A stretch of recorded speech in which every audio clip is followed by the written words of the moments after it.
Hello, it's Debbie Gilbert from the Business Awards Show, and I'm also the founder of the Best Business Women Awards and the Best SME Awards. And today I am joined by Natalie Scarsbrook, who is the co-founder of Blatella Films. She has been making films now for over 20 years, and she has had her business, Blatella Films, for the last 12 years. And we're going to be talking to her today about her business journey and an exciting documentary which this year has won 27 awards. And she also recently won the Silver Award in the Best Business Women Awards for Best Creative. So welcome, Natalie. Hello, Debbie. Thank you for having me.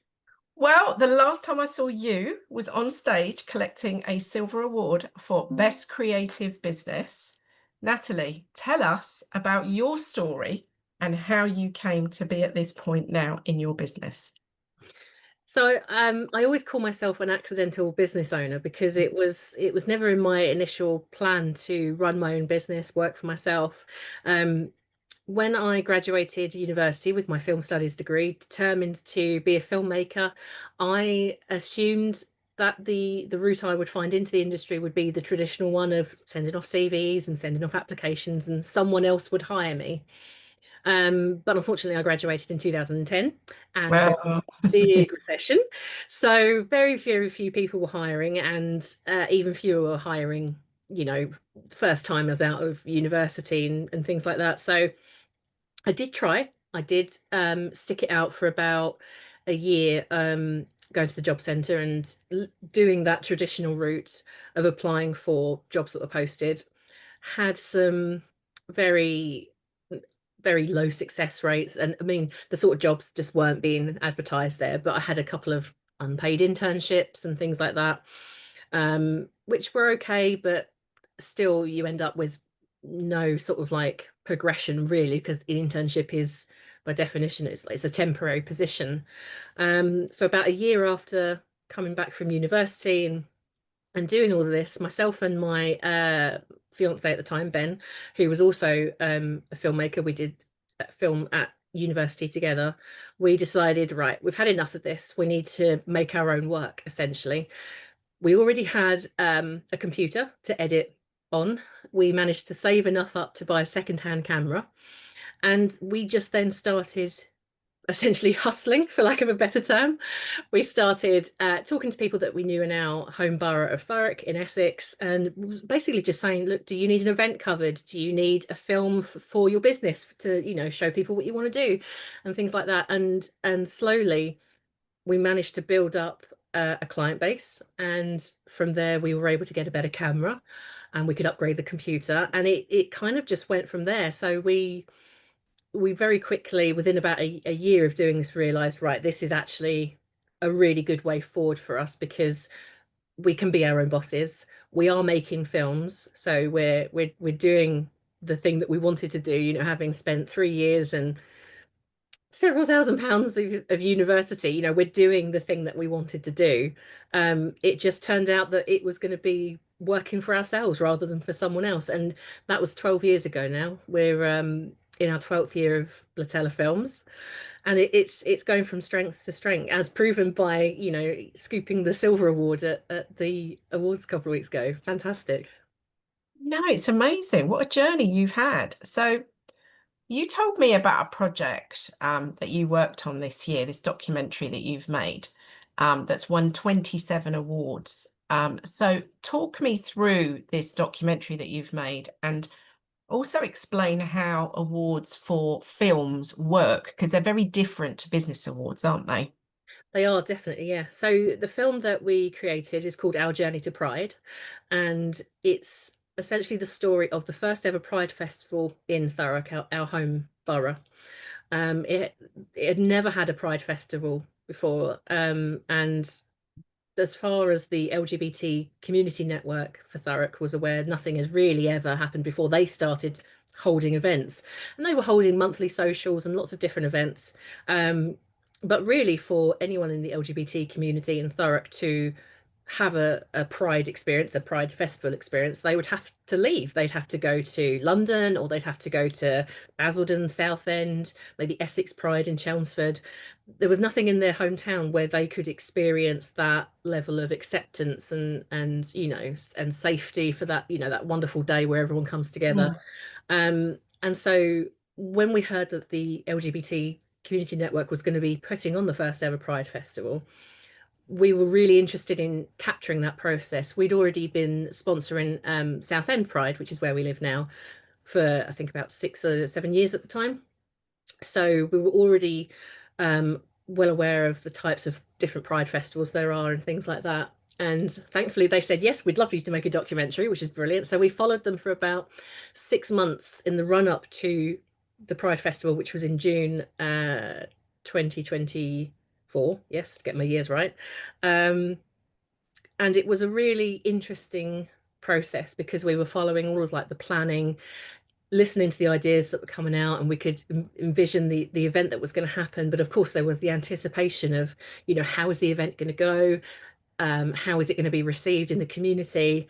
And thankfully, on the day, it was an incredible day. The parade and the march up the high street was really well received. There were people stopping and clapping. The marchers, which was fantastic.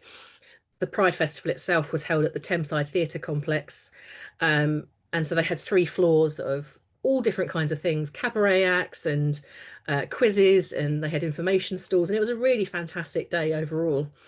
And so we created the film out of this process, and got obviously some interviews afterwards so that people could reflect back on that.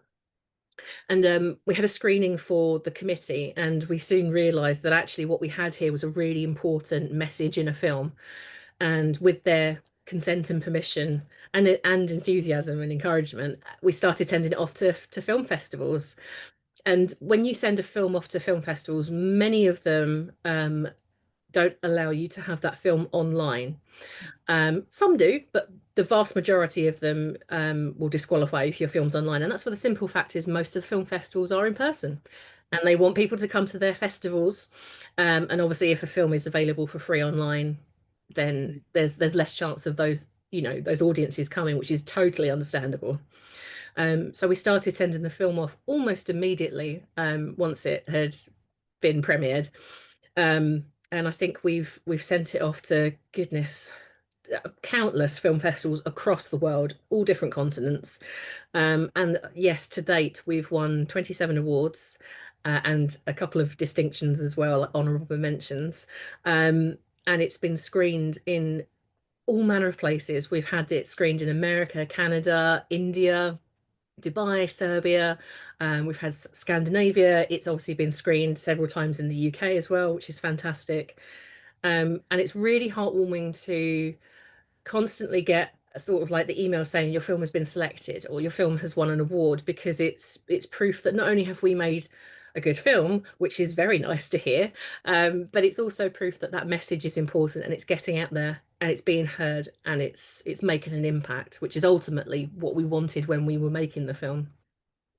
Yeah, so was the kind of purpose, obviously initially to highlight the journey of this festival in Thurrock, but once you realised and you've shown the film to the people involved, do you think now that the message is about setting up these festivals in other parts of the world and showcasing the journey that you all went through, was that your kind of mission with it? Definitely, it definitely evolved into that. As you quite rightly said, initially the mission was just to document, really, for sort of the history of the borough, so that people could look back at the very first one and then hopefully in 10, 20, 50 years time see what progress has been made. But yes, I definitely feel, and we've been told as well from certain festivals that the film has really impacted them, and it's either reminded them of their hometown's first ever pride, or it's reinforced the importance of having pride festivals wherever you are, because you should be able to celebrate yourself in your hometown, in your home area. And I think that really comes across in the film from the interviews that we captured with the committee, that the importance of that acceptance where you live, where you are, it's universal. Yeah. And what you've also created, I think, is like you touched on that, is a legacy. So this film might be played in 50 years' time, you know, and Yeah, the evolving process of these festivals and how time moves on. So, when you watch the old Pathé newsreels that were done in like the 1930s and 40s, you will be that sort of film potentially showed in 50 to 100 years' absolutely. time, which is I mean, amazing. that is the hope. We've given a copy to the Thurrock Museum, so they have a copy that's Mm. hopefully safe for the ages. But it's also inspired us as filmmakers. This was the first real big passion project that we had undertaken since starting the company, because obviously so much of your time when you're running a company and building it up goes on building the business and making money to put food on the table.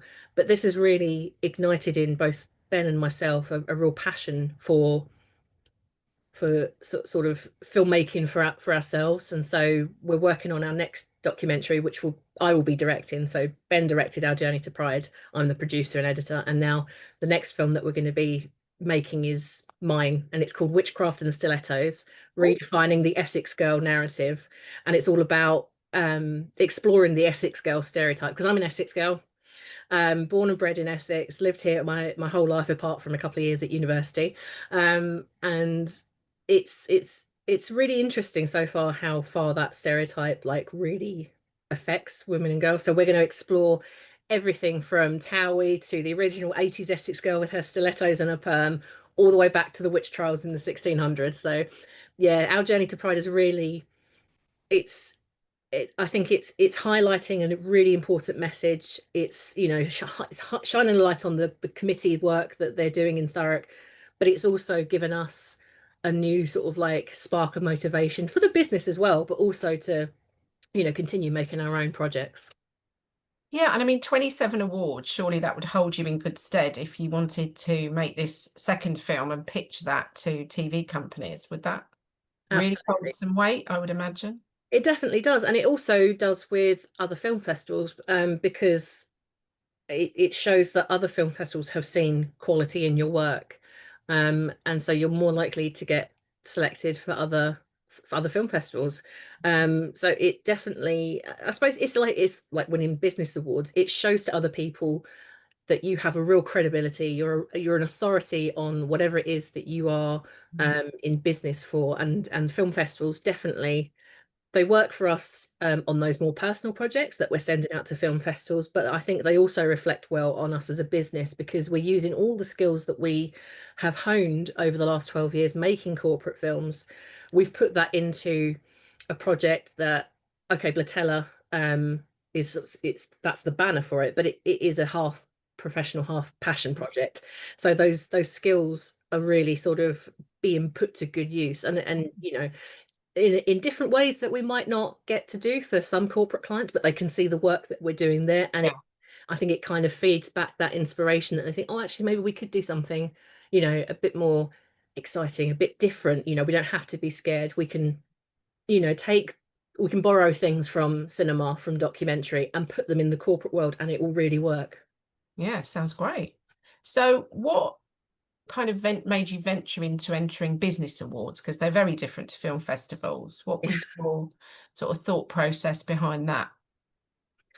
I think it was simply a case of we hadn't really done much before in the way of business awards. We'd entered the Essex county-wide business awards a few years ago, and we'd won a couple of awards there, and it felt so good at the time. But and it was our own fault. We just stopped the momentum, and then that was like 2018, and then obviously COVID hit, and we really focused on maintaining the business and then regrowing it once we were able to.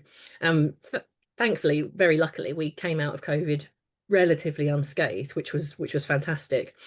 And it felt like the right time with the film Our Journey to Pride going around film festivals. It felt like the right time, again, that we had the confidence from that to enter business awards, because obviously they are slightly different, but there are a lot of similarities as well. And I think it really made us look at the business and think, well, if our film is winning awards, we're obviously doing something good there. Why don't we try it and just put ourselves out there as the business. The worst people can say is no. The best is, we get an award.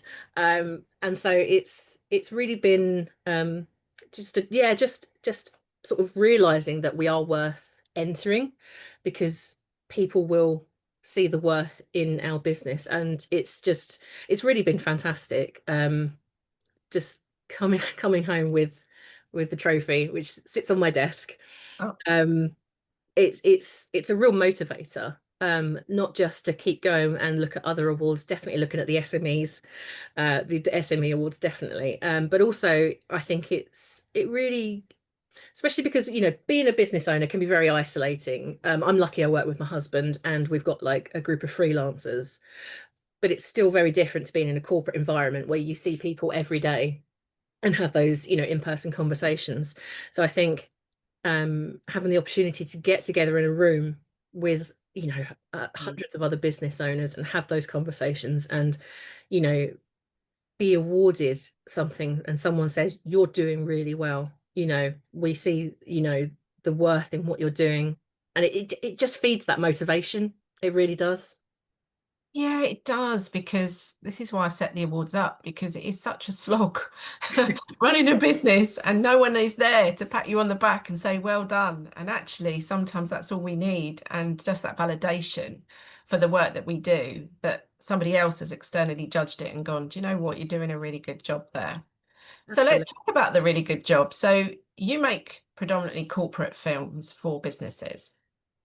And, I've had my business for 27 years. So I have seen those awful, you know, very dull, boring interviews Yeah. where people put a video on their website and it's George from accounts talking all about what he does day to day, passed over to Mary in sales, and hello, I'm Mary from sales and I help you with your sales inquiries.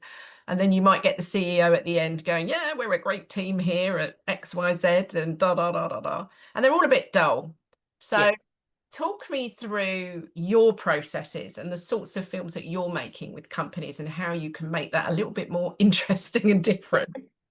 Yes, no, you're absolutely right. Unfortunately, corporate filmmaking can, and sometimes rightly so, get a bad rap for being boring and dry. But when we first started working in what we realized was corporate filmmaking, we decided very early on, excuse me, that we wanted to bring the skills that and the knowledge that we'd learnt in our film studies course, which was, of course, very centered around fiction filmmaking, because that's what film studies courses are mostly about, unless you do a specific documentary one.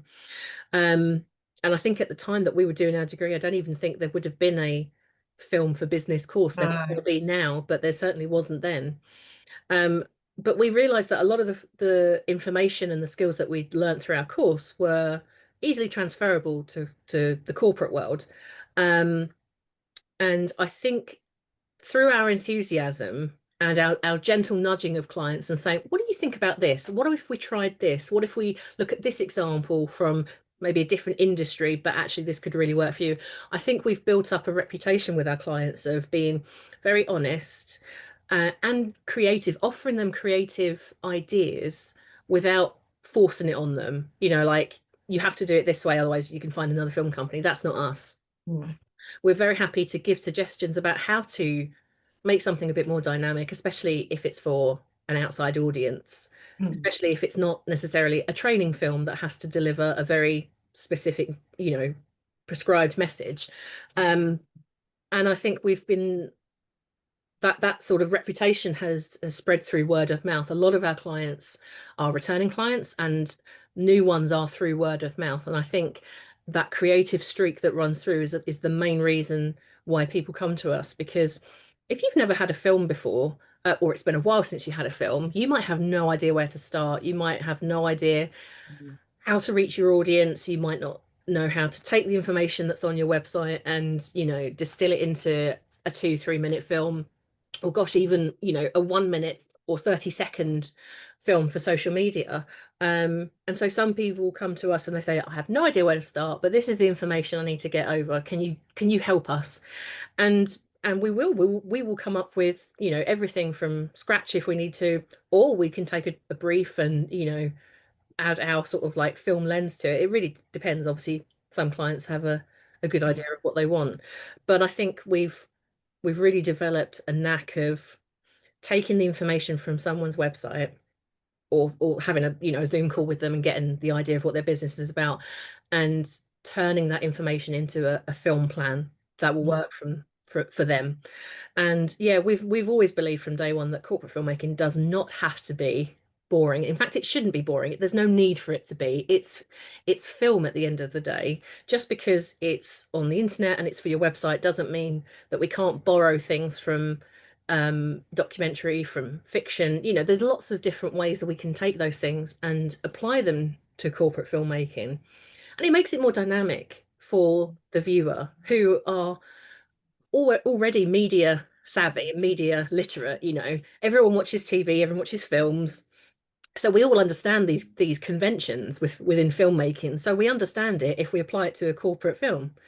um, and we've just had, I think, massive success there, because, as I say, our clients know they can come to us with just the faint glimmer of an idea, and we can create something for them. And they know that we're going to take it seriously, but it's going to have that flair that they want to get across to their audience. And in most instances, that audience is potential customers. So Mm. yeah. Because it's really essential now to have video on your website, isn't it?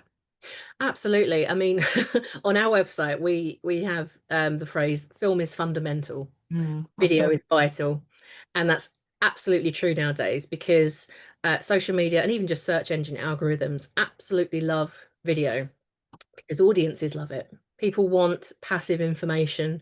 They want to have someone show them to how to do something, or explore, you know, a business, or whatever it might be. And so I think it would be very hard nowadays to be a business without any film content. And then that's not saying that you have to get a film company in for every little thing that you want to film.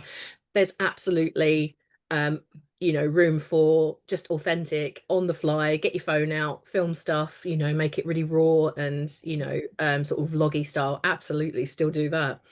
But yeah, there's definitely an appetite from pretty much anyone who's out there looking for a service, or, you know, looking to buy something from someone. They want film content, because even if you go on to like Amazon and you want to buy something, generally there's a little film of someone using it, or it's rotating or something like that, so you get a really good idea of what the product is.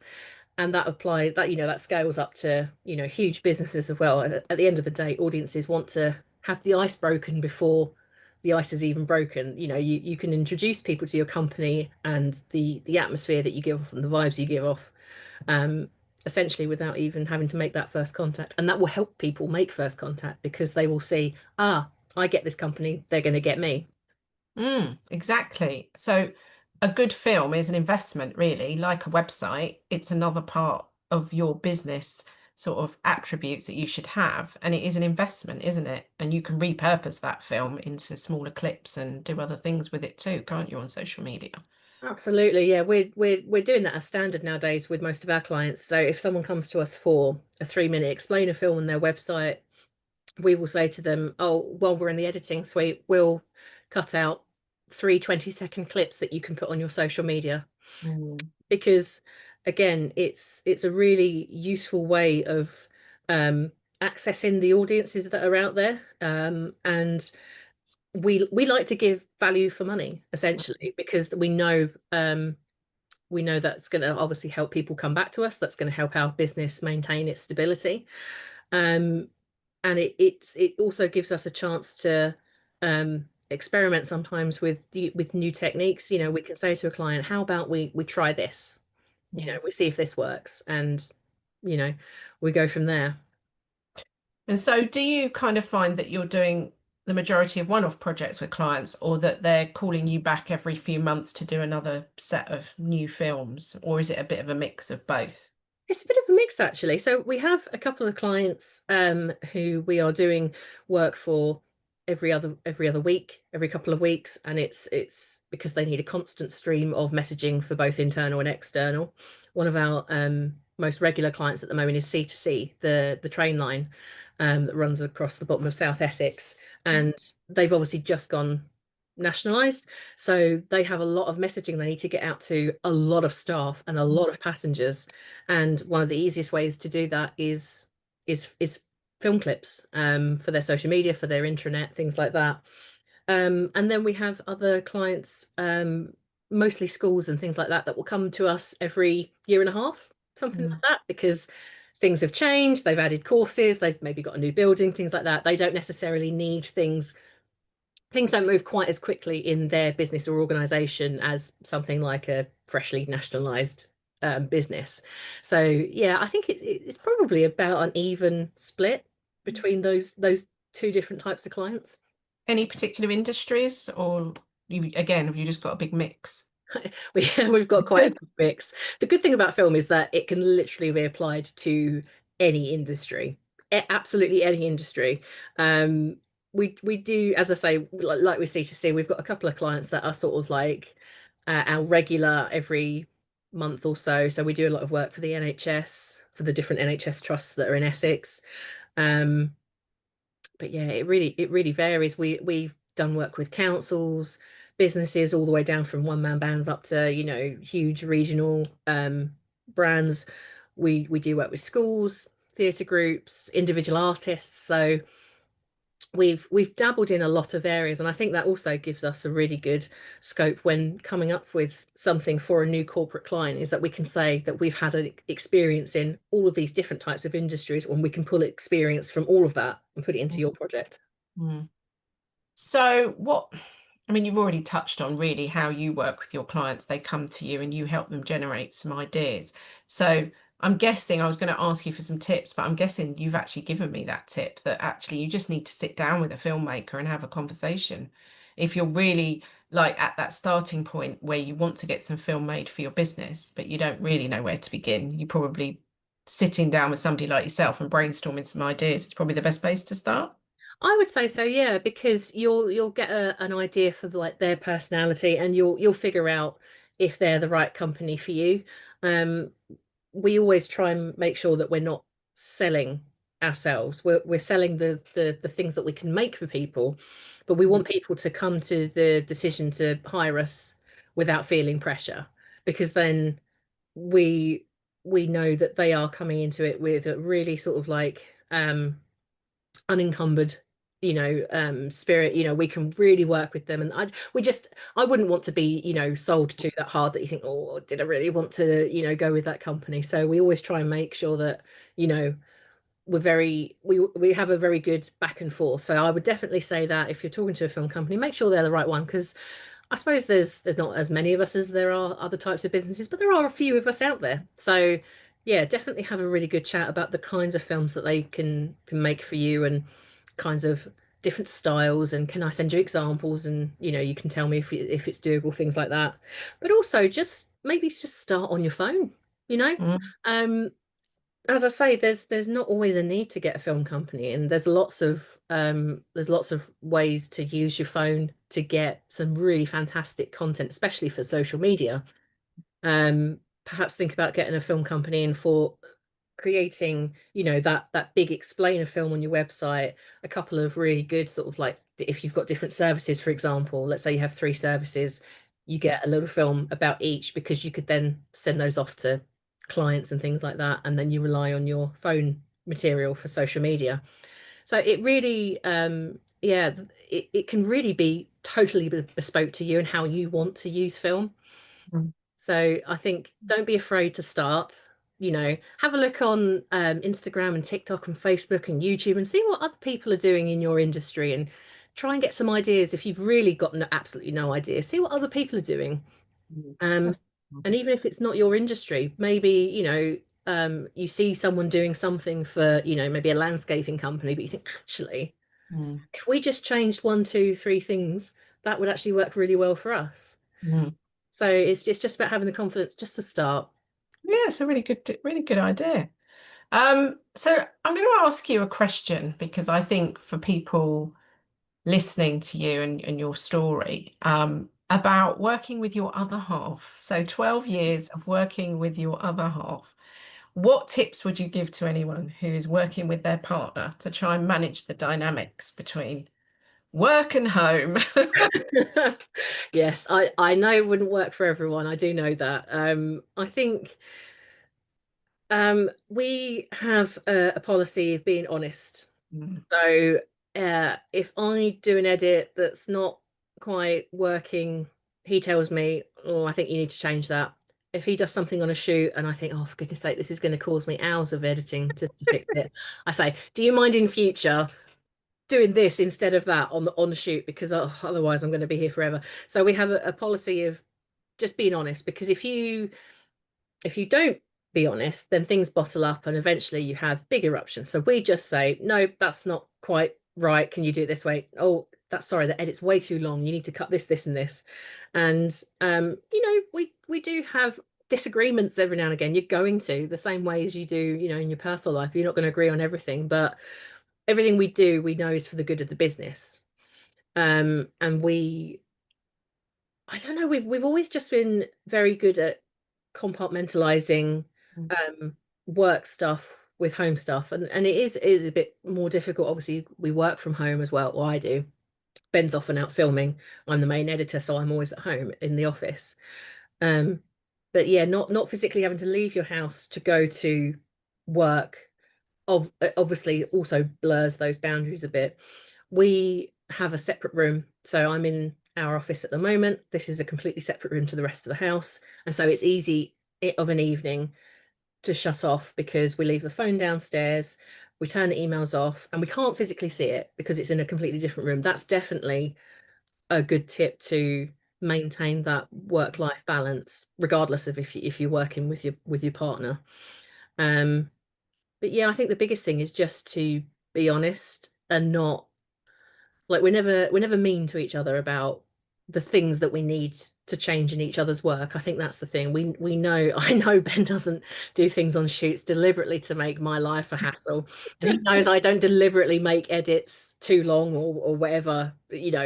So I think that's the key to hold is that you're doing everything for the good of the business, and ultimately that's for the good of you as a couple because the business supports you and your lifestyle. So yeah, but I do know it wouldn't work for everyone. I think we are lucky in that because we met at A-level college when we first both started studying film.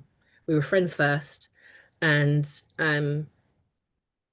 yeah, we got together in college at Palms College in Grays. We went to university together, at the same university, studying film studies, and I think that just strengthened our bond. Is that we didn't think about starting a business first. I think because we were partners first and just sort of, as I say, the accidental business owners, we sort of fell into it because we had to, we needed money. Um, I think that was a good thing as well, having that relationship and that foundation first, and then sort of building the business on top of it. Possibly, I think but I suppose everyone is in a different situation. Some people have been married for years and then start a business. I think I wouldn't know how to give advice on that side of it other than just to be honest with each other and kind with your honesty. I think that's really good advice, Natalie. I really do. My husband and I started working together just in the pandemic. So he came into my business, which had been going for 22 years at that Wow. point. So it's been a challenge at times, but we're getting there. Yeah. Yeah, it's fine. It works. We have different responsibilities, different things that we do. And I think sometimes that helps. Like you're saying, you do the editing, he does the producing, and sometimes you switch over. Hmm. But I think that helps if you've got your hat on different projects rather than blending into the same thing, because we're all going to have different views, different experiences, different things, aren't we? Yeah, absolutely. So let's finish by what's the next 12 months, 2 years for Blatella Films? What does that look like? So you're working on your documentary. What else are you up Yeah. to? So we're working on our next documentary. Very excited about that. In terms of where the business is going, we are looking to continue strengthening our ties with our freelancers because there's obviously myself and Ben in the business, and then we've got 6 freelancers that we bring in for different jobs. They've all got different experiences and different kit and different speciality or niches. Um, and because they're all freelancers, we have team bonding days every now and again because we're in a position to bring everyone together. Um, and it's a chance for everyone to be in the same room without having a camera in their hands, so that we can get a real opportunity to bond as co-workers, you know, because generally it's only two out at a time on a shoot. And obviously I'm in the office, so I never go out and see people unless they're dropping SD cards off for me. So having everyone together, we've done it a couple of times this year and it's been fantastic. So we're definitely going to continue doing that over the next 2 years, definitely. So we're going to have more in-person get-togethers where we can bond. And we're also going to try and grow the business to what I call the next level. So we're VAT registered now, which is fantastic. That was a milestone that we were sort of hovering around for quite a while, and now we've broken the threshold, which was a bit scary at first, but it's fine now. We understand what we're doing. I don't want to plateau there. I want to move the business up, and so we're hopefully going to be trying to do some more expos just to get our name out there, further north into Essex, more into London and Hertfordshire, because those are sort of the easiest counties for us to get to. And so yeah, just trying to capture a couple more regular clients, because I think that really makes a difference when you're a small business, is having those regular clients that every 6 months so and so is going to come back to you because they're going to need an updated video on this. And someone like C2C or the NHS, where things are constantly changing and they constantly need to get that messaging out there. So I think if we can get a couple more of those types of businesses, I think that will really help level us up that next sort of stability step. We'd become a bigger business, would be able to have more freelancers, which would be fantastic, but we'd also be able to invest a bit more in kit, and that would give us more flexibility. We could do bigger jobs, different types of jobs, things like that, and I think that will really open us up to a fresh new chapter, definitely. Wow, sounds very exciting. Well, I can't wait to see the Pride documentary when we can get our little mitts on it, maybe on YouTube or whenever it is. And I'm going to watch the project about Essex with interest, because I'm a Hertfordshire girl. So we bordered Essex, as you know, or we bordered Essex. Yeah. And yeah, the stereotypical white stilettos was the thing, definitely. Especially in the 80s and 90s. Quite funny when you look back on it now. And I don't think Towie's done you any favours with those stereotypes. No, not many. It changed. It updated the Essex girl Yeah. stereotype. It updated. I don't know whether it made it better or worse, but it Well, certainly. then it became pumped up lips and brows and false eyelashes, didn't it? It kind of, Yeah. you The know. white stilettos have sort of fallen into the background a bit. But yeah, she's still coiffed and Mm, well put together as the Essex girl. yeah, but they still are. So maybe, I don't know. It's just one of those things, isn't it? It flies the flag for Essex, and everybody I've ever met from Essex has been lovely. So there you go. Yeah, we're a brilliant family. Well, thank you for joining me today, Natalie. If you've been listening to today's episode, we are going to put Natalie's details into the show notes, where you can contact her if you have any projects that you would like to come to life with film, or would like any advice about putting your business out there and getting some film made. So thank you for joining me today, Natalie. It's been lovely to talk to you, and I'm sure we'll see you at more awards very, very soon. Fingers crossed, Debbie. Thank you for having me.